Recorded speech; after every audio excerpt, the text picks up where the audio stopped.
Live from Fargo and serving you on TV, online, and on the go. This is Valley News Live at 6. As police at this hour continue to keep a sharp eye out for trouble along local streets and in the downtown area, there was none earlier today during a rally at Island Park. It was described as being a celebration and was a follow-up to last weekend's march that turned into looting and rioting. To be safe, several businesses and even City Hall boarded up before the event. Valley News Team's Joshua Peguero joins us live from Island Park. Joshua, pretty quiet? Yes, it is, Mike. It is pretty quiet. It was after conversations between city leaders and organizers. A peaceful rally did take place in downtown Fargo, right inside Island Park.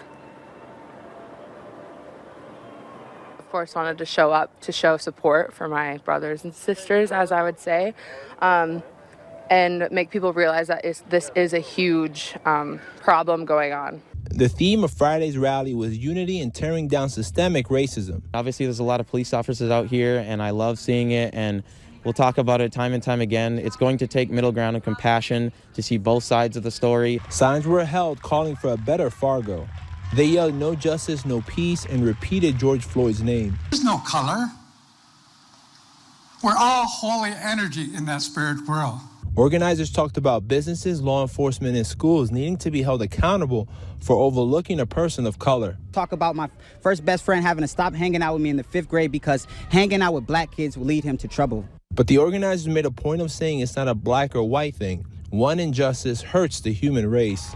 Most clapped to everything that was said. Get the word out there, help us, stop all the racism going on and the innocent lives being taken every day. The event was in sharp contrast to what happened Saturday night when businesses were looted and vandalized. The National Guard was activated in North Dakota and Minnesota as a precaution after credible threats were received, according to state leaders. Mayors from all 3 FM area cities said they can't do change alone. The Fargo Police Department thanked the organizers and everyone that attended for a peaceful rally. Reporting live in Fargo, Joshua Peguero, Valley News Live. All right, thanks, Joshua. And we are continuing to keep an eye on the policing of local streets in the wake of today's events. Look for that story on Valley News Live, 10 at 10. Negotiators for the city of Minneapolis have agreed to ban the use of chokeholds and neck restraints by police. The agreement was endorsed today during an emergency session of the Minneapolis City Council. The new protocol is the result of a civil rights investigation launched by the Minnesota Department of Human Rights in the wake of the death of George Floyd. A complaint alleged the Minneapolis Police Department has engaged in a pattern and practice of race-based policing for at least the past 10 years in violation of the Minnesota Human Rights Act. In addition to banning chokeholds and neck restraints, an injunction in Hennepin County also requires any officer to report an unauthorized use of force. Authorities are to intervene when observing unauthorized use of force. All crowd control weapons used during protests and demonstrations be authorized only by the Chief of Police, and timely disciplinary decisions by the Chief. Make the most out of our nice weather because this weekend could include a couple of days where severe storms are likely. Let's begin our weekend coverage with a look at tonight's conditions. Hutch joins us for that. Hutch? The Valley News Live First Alert Storm Team has issued a weather alert day. Indeed, we have for both Saturday and for Sunday. More on that momentarily. Tonight, get out and enjoy absolutely marvelous conditions. We have cooled off significantly in northern Minnesota. A few sprinkles showing up through Stutsman County right now. Nothing too significant, but those will continue. Kind of hit and miss sprinkles. Temperatures in the 70s in the James River Valley, also in the Devil's Lake Basin. But look at the cool 60s in Roseau County, Lake of the Woods County, and up into north central portions of Minnesota tonight. Crystal clear skies, a few clouds showing up out to the west of us here in Fargo. Fargo should stay dry. I can't rule out a late night or overnight sprinkle, but by and large, very comfortable out there with quiet conditions. Grand Forks, likewise, set a 9:23 sunset, and between now and sunset, we'll enjoy beautiful conditions.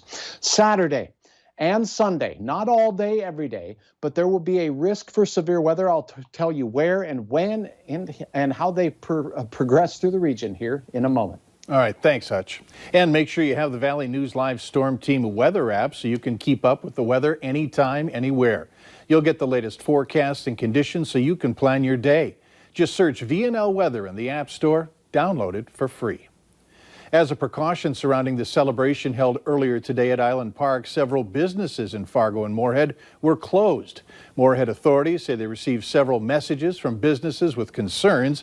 The city says that each property owner must use their decision-making in what to do on how to prepare their property.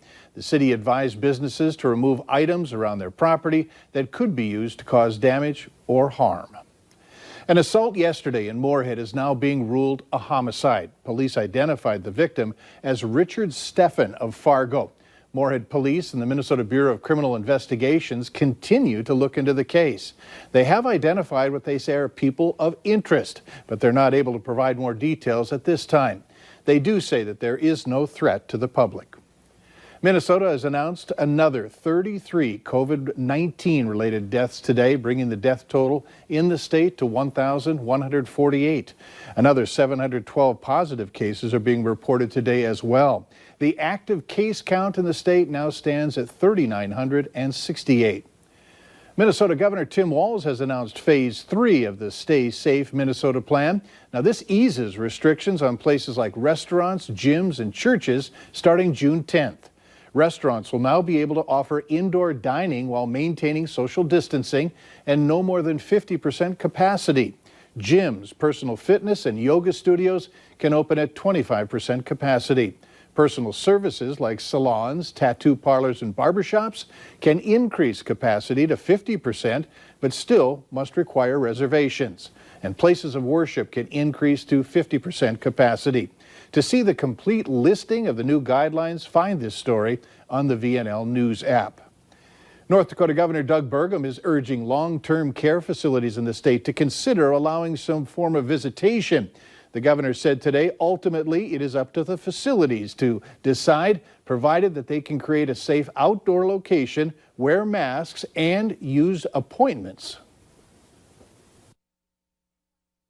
We want to be on the front end because we are all about reuniting people with their loved ones. We know the stress and strain of isolation is real. We know that it's got an effect on behavioral health. We know that connection with loved ones is one of the things that helps improve health.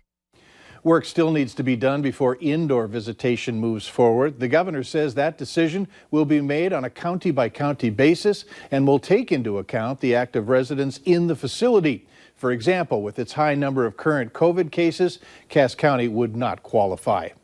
North Dakota is reporting 5 more deaths and 40 new cases of COVID-19.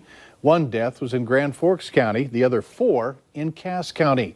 There now have been 71 deaths across the state. 30 people are currently in the hospital. The active case count in the state is 432.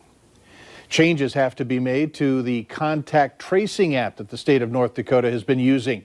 Jumbo Privacy, a privacy app developer, published a study last month. It highlighted issues with the Care19 app, saying it was sharing users' data with Foursquare, a company that connects advertisers to people. There were concerns that personal data could be leaked, but the Care19 developer previously claimed no one had access to users' information. Yesterday, Jumbo Privacy said it was notified by the Care19 app developers. The newest version of the app is no longer sharing information with Foursquare. Still, Jumbo Privacy says it's concerned the Care19 app hasn't confirmed whether pushing the deletion tab actually deletes users' data anywhere it's stored, including third-party servers. Another bar and restaurant, this time the Worst Beer Hall location in West Fargo, has temporarily closed because of COVID-19. The restaurant posted online today that an employee came in close contact with someone who tested positive for COVID-19. The Post says that they will be closed until they get the results of the employee's test. One person's recovering following a crash that shut down part of a busy road in the South Metro today. It happened around noon along 52nd Avenue South by Frank's Lounge. No further information is being released at this time. Later on Valley News Live at 6, how you can get some cash back on purchases made at the grocery store or restaurant. Closing out our work week with cooler temperatures in northern Minnesota, peaking in the 60s today. Another 80-degree day in Fargo Moorhead. Some wild weather this weekend. We'll spell it all out coming up right after this.